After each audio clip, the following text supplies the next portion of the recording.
Hello and welcome back, ladies and gents. All right. If I sound like crap, it's because I'm losing my voice. I can't tell if it's an allergy attack or what, because I don't have the normal cold flu symptoms, but yet here we are. So, in front of you is a 1998 Road King. Nice old school classic. I kind of dig it. I don't dig this body setup. It's not my style. Too much chrome. This thing right here to me is just unsightly. That is massive. Just too much for me. But then again, I get the style. And again, this kind of has grown on me. It's a nice looking bike. She needs some work. She needs some love. And as I've said this for other bikes in the past, at least, probably not to you folks, but a lot of them need love. Most of them that do come here do end up needing love. Very rarely are they perfect, and that's fine. For most owners, they never are. But in this instance, when this gentleman brought this bike, he brought it with the carb with no filter on it. No one has any idea how long it sat like that, at least not related to this guy right here. But in this instance, she just doesn't, we don't have any idea how long she sat, and I'm kind of working with it. So we got a very hard turnover, very hard. And you know, that was just for initial check on it. We're like, cool, let's try it out, see what happens, and that's what we got. Now, in this instance of fudgery, I have to build an estimate. We're doing like brakes, carb, filter assembly, tune-up, 3-hole, new crash bar, new bars. These guys, they like to, they're separate 2-piece bars, and one, if you can't already tell, is missing a certain specific lever that might be helpful to run the bike. So, not a big deal. That's, you know, speed shifting. But in this case, in order to build an estimate, sometimes you have to tear down to build up. And that's how I'm going to find part numbers and yada, yada, yada. Well, if you want a good clue that your petcock has failed, you can turn it off and walk away from it for a night and then come back and realize who's an idiot. So we know we need a petcock as well. But we're also going to quote the tire for the customer as well on the front. I did notice she's got some dry rot. The DOT number is tucked up and in there somewhere, so I'm going to have to get that. I can get an idea of how old it is. Back tire is the same thing. It's tucked up and in there, but in between the treads, I did not see any cracks. So at least at face value, I'm going to guess that that back tire is okay. It feels a little bit more tender as opposed to this feels a little bit harder.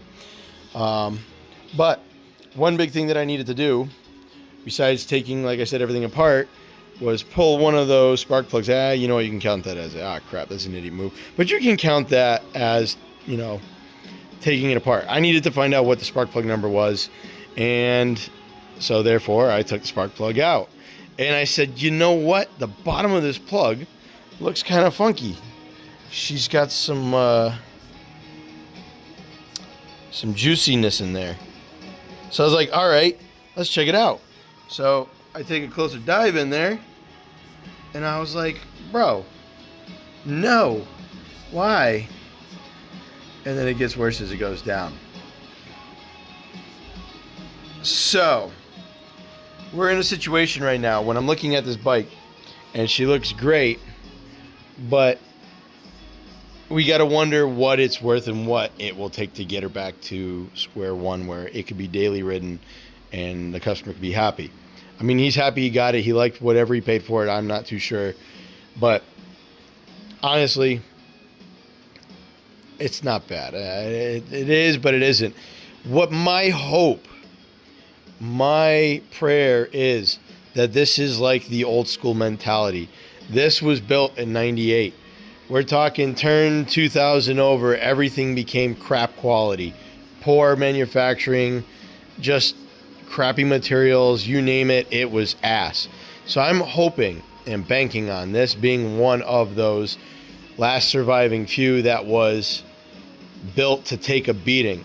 So what my intention is, once I relay this with the customer, I'm going to go ahead and say, you know what, if you don't want to, because people don't have to do anything they want to do. In this case, if you want to run it, we don't recommend it. Like any other shop, you don't recommend it. I do see some ledges in there that will actually catch your nail pretty good, so you don't necessarily want that. But what I want to do is I want to get this thing to fire with the plugs that are in it, the oil that is in it, and some clean fuel. My goal is once we've got it to run, if I can get it to do so, then change it all out. Get them cylinder walls lubricated, get the pistons up and down on it.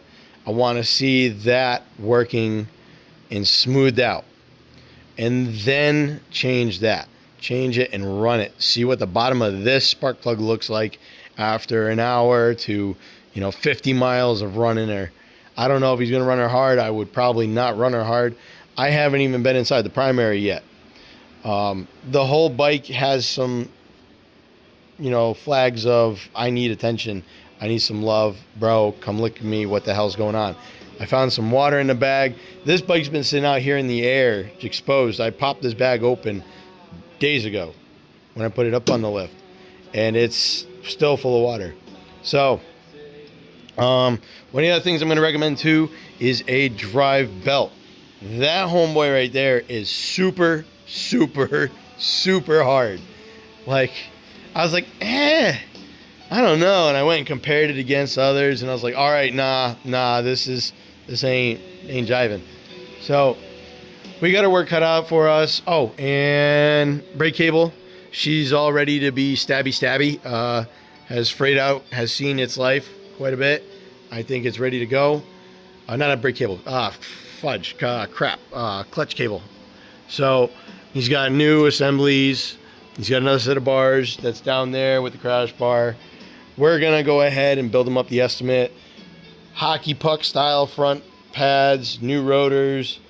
So we're gonna go over all this with him, minus the mess that I made. I would prefer that he doesn't see that, but at the same time, if he does watch any of these videos, then he's gonna see what he's kind of rocking with. We're honest people. We do stupid things. It happens. You should be able to account for a failed petcock, but at the same time, while I was told to go ahead and put something under here, like an idiot, I didn't.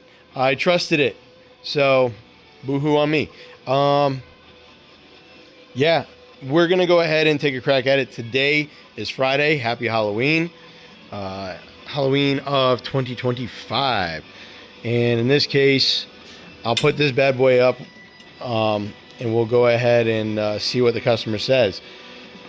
When that's said and done, come Monday or Tuesday, I'll have an idea what we're working with. I've already priced out most of this stuff. I've come up with a good idea of labor.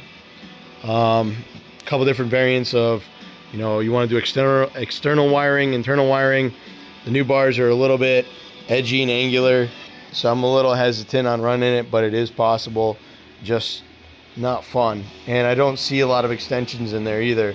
So that being said, I might have to either order or fabricate some extensions, which I'm not looking forward to doing. That's my area of expertise, is wiring, at least within, I would say, a decent familiarity of it. But and clean wiring, clean. I really I can't begin to tell you folks how anal I am about wiring. We had a crap, I can't remember what it was. It was another crotch rocket that came in here. It was a beautiful body kit on the bike. It was nice, but it needed some love. People have hacked up the wiring, and one thing that irked me to no living end is the front fairing was missing on the underside, and I swear to God, it was just hanging. And the fact that I even let it leave like that bothered the crap out of me. But the customer needed it. He wanted to enjoy it. He just got the bike and the season was ending. I needed to get lights on it, and that was the main focus. We gave it a good little tune-up, chain change on it, stuff to get it safe, and then we threw it back on the road. But I just didn't like the wiring. Damn, I just hit my head. I got the dyno thing. Oh, and she's still moving too. Oh, I caught the corner of it. So we'll keep you all updated once Monday or Tuesday comes around, and maybe I've got my voice back, which would be much more preferable. But in the meantime, I'll probably throw up another one about my bike. I had actually done a better, funnier video where my normal happiness poked through, or quirkiness, whatever the hell you want to call it. and I did one for the other bike right over there, and I had it delete. I gotta tell you, I think I've said it. Someone gave me some advice. When you do recording, you just have fun with it, but be smart with your editing. And I think for my first complaint video of that bike, I'm gonna call it a rant. I did it. I started it like 6-7 times. I hated starting it. I wanted to give as authentic of a video as possible. And in this case, doing this, I came a little bit more prepared with what I'm going to deliver for you folks, as in what I'm going to say. But I feel like it's just bleh. You know, just it's not as funny and not as interesting. So I'm gonna see about getting this put up, and then maybe when I'm feeling better and everything's good, I'm gonna go ahead and make it as, you know, official video once I get back from the customer on it. The other cool thing was I just hit the swap meet here in Connecticut, the Stafford swap meet, and I'm not gonna lie, I just picked this bad boy up right over here. So I was thinking about it, and I was like, man, I like this. I couldn't go wrong for it. And it's not in bad shape. The K&N insert was in great shape. You know, I cleaned it up with actually some WD-40. No steel wool, no nothing. Fingerprints are just all over it. You can't get rid of them. I love it. But I was thinking, like, man, you know what? If you put it on there, I gotta say, she looks period correct. I can rock out with that. I'll let the customer know, like, no. You okay? You're okay. All right. Good. Oh, that's already there. But I'll let the customer know as an option, be like, hey man, I don't know if you would be interested in this, but I just picked this up and I think she might look good on the bike, as I'm like massaging it. Purdy. I'm not a chrome fan. Honestly, if you don't want to do that, I might try to find a way to strip this chrome off, which is going to be a God forbidden nightmare.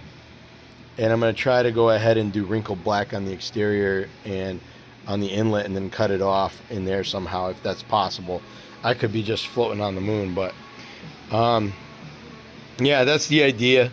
I'll let him know, see what he thinks, or if he even wants to, you know, turn tail and run on a project just because that pitting. It's going to be an interesting thing to see and figure out. But I'll let y'all know. Y'all have a good and happy Halloween. Thank you.